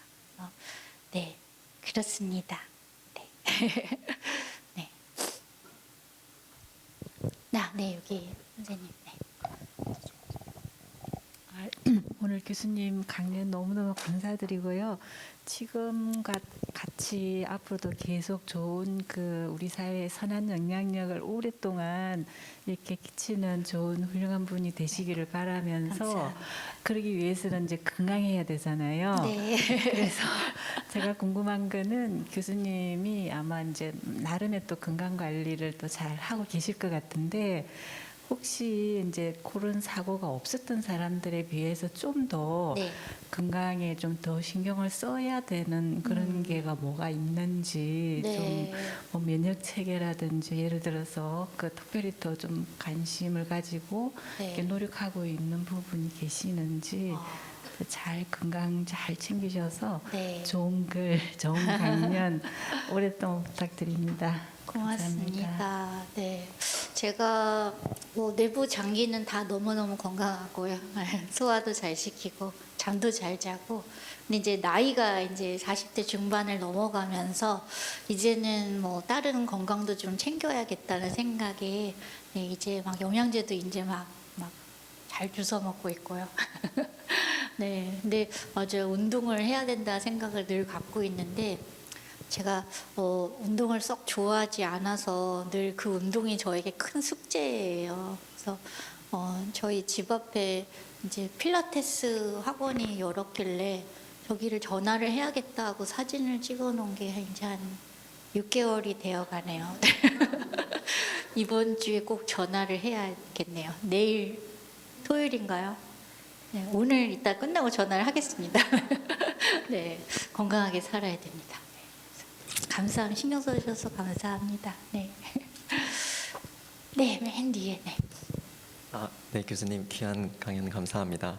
좀 개인적인 질문을 드리고 싶은데 교수님께서 포항에서 오랫동안 또 강의하시다가 이제 올해 처음으로 올해 이제 모교에 돌아가셨는데 이제 첫 학기 소감이 어떠셨는지 궁금하고요. 그리고 이제 또 이제 서울에서 생활하시면서 다시 교수님께서 또 다른 스텝 이제 또 다른 인생을 사실 것 같은데 그 계획에 대해서 궁금합니다. 네, 네, 첫 학기 뭐 정신없이 지나간 것 같아요. 네, 그래서 수업을 이제 한 과목 가르쳤는데 장애인 복지론이라는 수업 한 과목 가르쳤는데 그래서 다음 학기 한 과목 더 해야 되는. 한 과목만 하면 와 시간이 진짜 많을 줄 알았거든요. 근데 똑같더라고요. 그냥 똑같이 정신없이 또 만나야 될 사람도 많고 또 같이 기뻐해 주시는 분들도 많으셔서 그래서 그렇게 좀 정신없이 지났던 것 같아요. 그래서 그러면서 또 이제 연구를 해야 되는 네, 일을 하고 있잖아요. 가르치기도 하고 연구도 해야 돼서 이제 이번 여름 동안 이제 열심히 데이터 수집을 하러 갈 생각에 네, 지금 막 이제 IRB 내놓고 그런 계획을 지금 가지고 IRB 빨리 좀 잘 통과돼서 방학 안에 시작할 수 있었으면 그렇습니다. 아마 여러분들 저랑 좀 비슷한 인간 대상 연구하시는 분들은 다 그게 좀 너무 어려운 일들이죠. 그래서 아무튼 그렇게 지내고 있고요. 앞으로도 그렇게 이제 아까 잠깐 소개해드렸던 이제 발달 장애인들을 위한 일다운 일, 괜찮은 일자리에 대한 고민들을 같이 하면서 그것이 주는 어떤 사회적 가치들이 어떤 것인지, 그래서 우리에게도 비장애인들에게 또 일이 정말 주는 큰 의미가 있는데, 우리 발달 장애인에게, 그 가족들에게, 그가 속한 사회에게 주는 일이라는 건 어떤 의미인지 이런 연구를 지금 이제 여름에 좀 더 할 생각이고요. 아까 수감자 자녀들을 위한 새로운 이제 어떤 지원법들을 같이 고민하면서 외국의 사례는 어떠한지 보고 그렇게 이제 새로운 것들을 제안하는 그런 연구를 하려고 준비하고 있습니다. 되게 재미없는 얘기 막 혼자 신나서 하고 있네요, 제가 지금. 그리고 저는 모르겠어요. 그냥 이렇게 이제 또 강연하고 살아가는 게 되게 저에게도 되게 중요한, 아주 의미 있는 일상 중에 하나거든요. 전 너무 재밌어요, 강연이. 수업보다 훨씬 재밌어요. 당연하죠? 네. 근데 그래서 이 짬을 내서라도 이렇게 할 수 있는데 자리에 있어서 너무 감사하다는 생각이 들고요. 그리고 되게 유튜버 하고 싶었어요.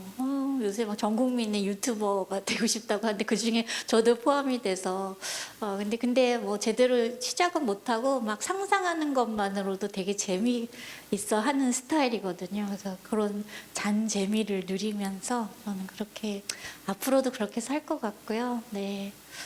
무엇보다 오랫동안 제가 이제 집을 떠나서 살았잖아요.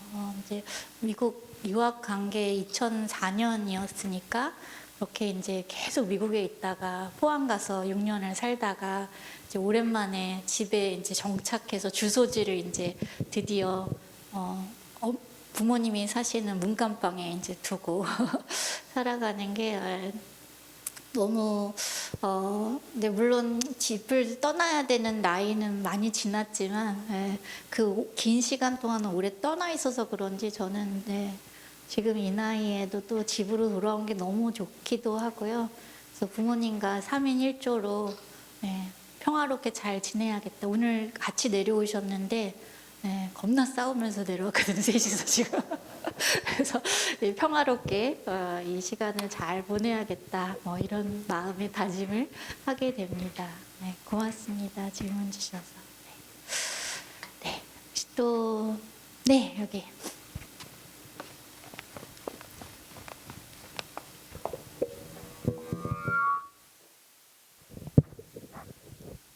교수님 오늘 강의 감사합니다. 일단 유튜버 꼭 하셨으면 좋겠고요. 감사합니다. 아까 얘기하시면서 그 2004년에 미국 가셨다고 하셨잖아요. 그래서 박사하셨고, 근데 제가 궁금한 거는 이제 미국에서는 또 다른 사회잖아요. 지금까지 사셨던 사회랑. 그래서 미국에서 예를 들면 화상 환자들을 바라보는 시선이라든지 사회적 제도라든지 이런 게 어떻게 달랐고, 그래서 그게 우리 사회에서는 이런 부분이 더 개선되면 좋겠다, 이런 경험이나 생각이 있었는지 그런 게 궁금합니다. 일단 제가 미국에서는 사람들이 이제 나와 다른 사람에 대한 큰 관심이나 호기심이나 어떤 그런 반응들을 하지 않기 때문에 그게 참 자유롭고 좋았던, 처음에는 그게 참 좋았던 것 같아요. 근데 나중에는 나 좀 관심 좀 가져주지 막 이런 생각도 좀 좀 특별한 이야기가 있거든요. 막 물어봐 주지. 막 이런 생각이 들기도 할 만큼 그렇게 관심이 없었어요. 그러니까 그걸 표현하는 게 무례하다라고 생각하는 게 그게 이제 그들의 시민성이고 어쩌면 개인주의일 수도 있고 여러 가지 복합적인 것들이 있는데 우리나라는 워낙 비슷한 사람들끼리 이렇게 모여 살다 보니까 그런 것 같아요. 근데 뭐 제도나 그런 것에서 제가 뭐 거기에서 시민으로 살지도 않았고 또 뭐 다른 일상생활에 불편함을 느낄 만큼 그런 장애를 가지고 있는 게 아니어서 사실은 제가 체감하는 부분은 사람들의 시선 정도였던 것 같아요. 근데 이제 뭐 장애를 가진 학생들을 봤을 때 이제 제가 관심을 가져줬으면 하고 하는 건 이제 어쩌면 한국적인 사고죠. 네, 미국이나 뭐 다른 나라에서는 요청할 때 언제든지 그 요청에 맞추어 줄 것이 이제 법으로 보장되어 있고 그게 이제 편의시설, 편의 제공에 대한 부분들이 이제 마땅한 권리로 이야기되고 있죠. 그래서 그런 것들이 우리나라에서도 그렇게 우리가 서로 조정하고 맞추어 갈 수 있다. 그러니 요청하고 어떤 부분까지 무리가 되지 않는 선까지 그것을 제공하는 것에 대한 아주 자연스러운 흐름들이 필요하구나 이런 생각을 저는 있으면서 배우게 되었고요. 그래서 뭐 아직도 우리나라가 가야 될 길이 많지만 그렇지만 그러나 분명히 이것 또한 미국이 뭐 처음부터 그랬던 건 아니더라고요. 우리도 이 방향을 향해서 가고 있다는 생각을 갖게 되고 그렇게 기대하고 있습니다. 그래서 질문이 이거였나요? 그런 걸로? 네. 네, 네. 네, 저기.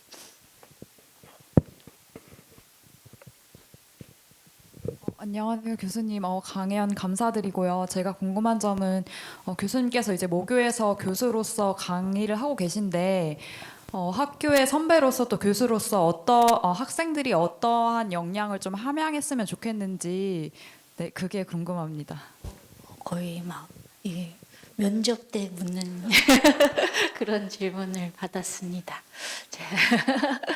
네, 제가 뭐 대단한 것은 아니지만 저는 늘 제가 교실에서 혹은 뭐 연구실에 찾아오는 혹은 또 이렇게 강연장에서 만나는 여러분들에게 늘 저의 마음 자세는 환대하고 싶다는 마음이에요. 그게 이제 제가 받았던 것이 엄청난 환대였다는 것을 이제 알게 되면서 그것이 제가 아까 말한 것처럼 저희 가족들이나 친구들이 저를 눈에 보이는 대로 그렇게 화상환자로 뭐 장애를 가진 사람으로 어마어마한 그런 불행을 경험한 사람으로 저를 본 것이 아니라 그냥 나라는 사람으로 봐주신 것이 결국은 어마어마한 환대였다는 생각이 들어요. 그게 또 어떤 한편으로 아까 제가 말씀드린 다시 쓰기 그분들이 저를 다시 쓰기 해주신 것처럼 그래서 저도 우리 사회복지를 공부하는 학생들이 그 마음을 알게 되면 좋겠어요. 그래서 저도 그 마음으로 학생들을 좀 환대하고 싶은 마음으로 그렇게 만나고 있고요. 뭐 얼마나 잘하는지는 모르겠는데 그 환대를 결국 받아본 사람이 누군가에게 우리가 사회복지를 하는 사람들은 결국은 세상에서 말하는 사회적 약자 누구든 별로 환영하지 않는 사람들을 만나게 되는데 그 사람들을 기꺼이 환대하는 사람으로 그렇게 품어낼 수 있는 사람이 되기를 그 마음이 사실 제일 중요한 것 같아요. 그래서 그게 우리가 뭐 문자적으로는 교과서에서 그렇게 배우는데 사회복지에서 이것이 결코 뭐 시혜나 자비를 베푸는 것이 아니라 인간다움의 어떤 권리로서 사회복지권들이 그렇게 충족되어야 한다 그렇게 말하고 있지만 사실은 이것을 전달하는 입장에서 혹은 연구하는 입장에서 그들을 진짜 사람으로 환영하는 것 세상에서 낙인 찍은 어떤 이름들이 아니라 수구권자라는 이름들이 아니라 정말 사람으로 환대하는 것 그게 참 중요하다는 생각을 하게 되고 살면서 그 마음을 꼭 경험해보고 내가 환대받는 경험을 통해서 또 누군가를 환대할 수 있는 그런 사람이 되면 좋겠다. 저 역시 그런 마음이고 우리 학생들도 그걸 공부하는 동안 경험하면 좋겠다. 그런 마음입니다.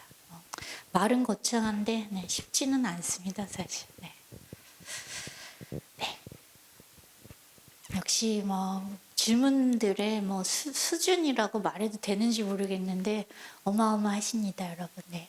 이게 네. MBTI도 물어봐 주시고 네. 이렇게 네, 사회자님이 이제 슬슬 마무리하라는 눈치를 쓱 주고 계시는데요. 네, 혹시 질문이 더 없으시면 네, 이렇게 마무리를 할까요? 네. 네, 여러분들 오늘 이렇게 귀 기울여 들으셔서 감사드리고 또 무엇보다 좋은 질문으로 또 저에게 생각할 거리들을 던져주셔서 너무 고맙습니다. 감사합니다.